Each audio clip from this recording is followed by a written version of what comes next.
In the silence of the pages of the Bible, hidden among names that resonate powerfully throughout the centuries, there exists a nearly invisible woman, one whom few remember or even know. A woman whose role, though discreet, significantly shaped the destiny of Israel, giving rise to two essential tribes of God's chosen people.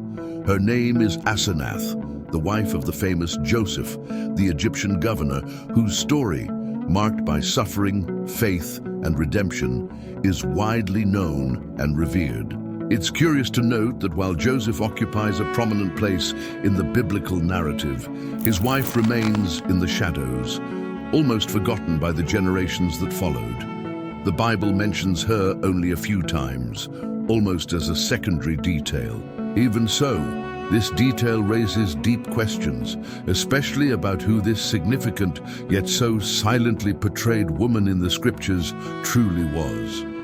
To begin to understand this enigmatic character better, we must recognize the intriguing contrast between Asenath's real importance and the scarcity of details about her. She was not just an ordinary wife, but someone directly connected to God's promise to Abraham, which determined the existence and future of Israel. In fact, the biblical story highlights that through Asenath, Manasseh, and Ephraim were born two sons whose importance transcended their own era, placing them at the center of the patriarchal blessings and the leadership of the Hebrew people. So why did such a significant role not generate more biblical mentions or records? Why did history choose to keep her discreetly behind the scenes, leaving generations of readers curious about her life and personal beliefs? The answers may not be entirely clear in the scriptures, but there are ancient traditions, Jewish interpretations, and even apocryphal texts that shed some light on this forgotten woman. As we delve into this fascinating story, we must remember that central figures are not always the only ones responsible for great transformations. Sometimes it is precisely those who go unnoticed who carry the weight of the most significant changes. Asenath was exactly like that, silent, discreet, yet decisive. Who then was this mysterious woman who, emerging from the shadows of history, became an essential figure in the spiritual and physical formation of Israel?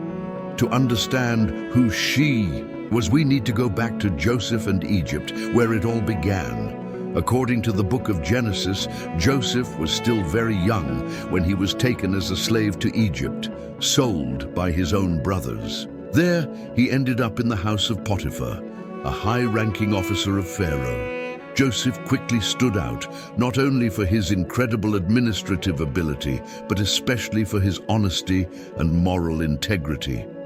However, he suffered a great injustice when Potiphar's wife falsely accused him, leading to Joseph's imprisonment. Even in prison, Joseph did not let himself be discouraged. He demonstrated wisdom by correctly interpreting the dreams of other prisoners. It was precisely this ability that caused him to be remembered when Pharaoh had disturbing dreams that no Egyptian sage could decipher. Called into Pharaoh's presence, Joseph revealed the meaning of the dreams. 7 years of abundance would come, followed by 7 years of drought and famine. Impressed by Joseph's wisdom and prophetic gift, Pharaoh immediately released him and granted him a high position in the Egyptian government. Joseph became known by the Egyptian name Zaphenath-Paneah, and Pharaoh also gave him Asenath as his wife. About Asenath, the Bible does not provide many details, but we know that she was the daughter of Potipharah, a priest of the city of On, known by the Greeks as Heliopolis. This city was located near the region where modern-day Cairo stands, in the Nile Delta, and was an important center of worship for the sun god Ra. Interestingly, Asenath's father's name, Potipharah, means gift of Ra. Thus it becomes clear that Asenath grew up in an environment marked by Egyptian polytheism and religious traditions linked to sun worship. Although there is no specific information about her daily life, It is likely that she lived a life of great comfort and enjoyed a high social status, as she was the daughter of a priest. Some scholars believe that the name Asenath has an Egyptian origin and means something like dedicated to the goddess Neith, a deity associated with war and hunting. In the biblical narrative, Joseph marries Asenath shortly after being promoted to governor. There is no record of a prior relationship or any kind of courtship between them before the marriage. It appears to have been a strategic decision by Pharaoh, possibly to strengthen political ties with the influential priestly class. Joseph was about 30 years old when this happened, and there is no mention in the Bible of any other marriage of his, which suggests that Asenath may have been his only wife. The couple had 2 sons during the 7 years of abundance that preceded the Great Famine. The first son was named Manasseh, which means the one who makes forget, probably symbolizing Joseph's forgetfulness of his past sufferings. According to the Bible, Joseph chose a meaningful name for his firstborn, Manasseh. This name was an expression of relief and gratitude, as God had helped him forget the difficult moments and all the longing he felt for his father's house. The second son was named Ephraim, which means prosperity and abundance. Joseph clearly explained that he chose this name because God had made him prosperous precisely in the place where he had suffered so much. These names were not just beautiful words, but a living way for Joseph to express his hope and gratitude, despite living far from his family in a completely foreign land. Later, in chapter 48 of Genesis, something surprising happens when Jacob reunites with Joseph. The patriarch decides to give a special blessing to Joseph's sons, practically adopting them as his own. This made Manasseh and Ephraim heads of tribes, just like the other sons of Jacob. However, at the moment of the blessing, Jacob does something unexpected. Instead of giving the primary blessing to the eldest son, Manasseh, he places his right hand on the head of Ephraim, the younger one. Joseph tried to correct his father, thinking he was confused, but Jacob firmly stated that he was following divine guidance. This special blessing had great importance in history, as it allowed Ephraim to emerge as the most powerful and numerous tribe in the northern kingdom of Israel, giving rise to notable historical figures such as Joshua and the prophet Samuel. Although Asenath, Joseph's Egyptian wife, played a crucial role as the mother of these 2 important men, the Bible barely mentions details about her life. It is unknown how she lived in the Egyptian court, or what her relationship was like with Jacob, her father-in-law, or even with her brothers-in-law, who later moved to Egypt due to the Great Famine. This lack of information is quite common in the Old Testament, especially concerning women who, despite being important, did not have prophetic roles or prominent leadership. The fact that Asenath was Egyptian still raises much curiosity, as it prompts questions about her religion and how she fit into the monotheistic faith of Joseph's family. This lack of details has given rise to many stories and theories within Jewish tradition, especially to explain how Joseph, the son of Jacob, could marry an Egyptian woman, the daughter of a pagan priest, and still have children fully recognized within God's covenant. This has led to various legends, interpretations, and even apocryphal texts.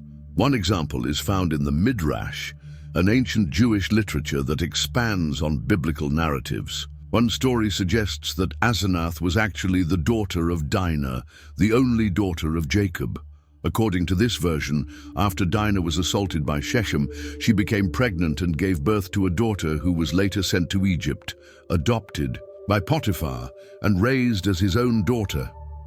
In this version of the story, Asenath's adoptive father is said to have been none other than Potiphar, the Egyptian official whom Joseph served before being unjustly imprisoned due to the lies fabricated by Potiphar's wife. In some traditions, Potiphar even planned to kill Joseph, but Asenath convinced him of the young man's innocence. As a result, Potiphar decided to send him to prison instead of executing him. Another rather curious tradition claims that Asenath was of Israelite, not Egyptian origin. According to this interpretation, before Asenath was sent to Egypt, Jacob placed a special amulet around her neck with an inscription dedicated to the God of Israel. Years later, Joseph recognized this amulet and realized that Asenath was part of Jacob's family. This meant that marrying her would not be an issue since she was not considered a foreigner in spiritual or ethnic terms. There is yet another way to understand this story. Asenath was indeed raised as an Egyptian in a culture filled with different gods. However, upon meeting Joseph, she decided to abandon idolatry and convert to the one true God of Israel. This idea is supported by the fact that Joseph always remained faithful and dedicated to the true God, which would have profoundly influenced Asenath, leading her to fully embrace Joseph's faith. Thus, her conversion would have been sincere, making her a proselyte, similar to other foreign women in the Bible, such as Rahab and Ruth. Asenath would then serve as another beautiful example of someone who, despite coming from outside, chose to follow the true God with sincerity, earning the honor of seeing her children fully accepted as part of God's people. The intriguing story of Joseph and Asenath's relationship sparked so much interest that it inspired an ancient work written in Greek called Joseph and Asenath. This text is not part of the official Bible, but was widely circulated in the ancient world, especially between the 2nd century BCE and the 1st century CE. Most likely this work was written in Alexandria by a Jewish author or someone closely connected to Jewish culture at that time. In the narrative of this work, the story takes on a highly dramatic and romantic tone, typical of Greek tales. Asenath is described as a very beautiful young woman, proud of her wealthy and powerful heritage. Joseph at first keeps his distance from her precisely because she worshipped foreign gods. However, little by little, Asenath begins to deeply admire Joseph's character and faith. She goes through a period of reflection, prayer, and fasting, sincerely repenting of her former religious practices. Eventually, Asenath renounces the Egyptian gods and fully converts to the God of Israel, thus allowing her marriage to Joseph. In the second part of this apocryphal narrative, an even greater conflict arises. Pharaoh's son falls in love with Asenath and tries to eliminate Joseph. The plot then becomes even more intense, filled with chases and surprises, culminating in the prince's death and Joseph's unexpected coronation as Pharaoh. Of course, these details go far beyond what is written in the Bible, but they show how the story of this couple has always fascinated and inspired many people throughout history. The story of Joseph and Asenath contains elements reminiscent of an epic romance plot, possibly created to reflect on important issues for the Jewish people during the Hellenistic period. Themes such as the challenges of interfaith marriages, the importance of personal repentance, and the role of Israel among foreign nations take center stage in this narrative. However, it is essential to understand that this account does not provide historically accurate information about the true relationship between Joseph and Asenath. Nonetheless, as an ancient document, it is valuable for understanding how Jewish thought and literature evolved during the diaspora. If we return to rabbinic teachings, especially midrashic interpretations, we find even more clarity regarding the concerns of the religious leaders of that time. They sought to explain how Manasseh and Ephraim, the sons of Asenath, could receive such significant blessings to the point of becoming leaders of the tribes of Israel. Regardless of whether Asenath is considered a direct descendant of Israel or seen as a convert to Judaism, the objective remains the same: to demonstrate that God was taking care of every detail to ensure the purity and continuity of Jacob's family. Among these interpretations, the most logical and understandable idea is undoubtedly the one that portrays Asenath converting to the Israelite faith. After all, it is perfectly reasonable to imagine that upon hearing Joseph's stories about God's promises, she decided to leave behind her previous beliefs and embrace faith in the God of Israel. On the other hand, attempting to prove that Asenath had Israelite origins seems a bit more fanciful and forced. Regardless of these differences, the essential point is to recognize that Joseph's life was always guided by the divine hand. His time in Egypt was not a mere coincidence, but part of a greater plan to save many lives from famine and protect the family chosen by God to fulfill his promises. In this context, Asenath emerges as another example of how God acts in unlikely circumstances, transforming the daughter of an Egyptian priest into an important matriarch in the history of the people of Israel. If you enjoyed this content, don't forget to leave a like, share this video with your friends and family, and subscribe to the channel to follow more incredible and inspiring stories like this one. Thank you for being here, and see you in the next video. God bless you.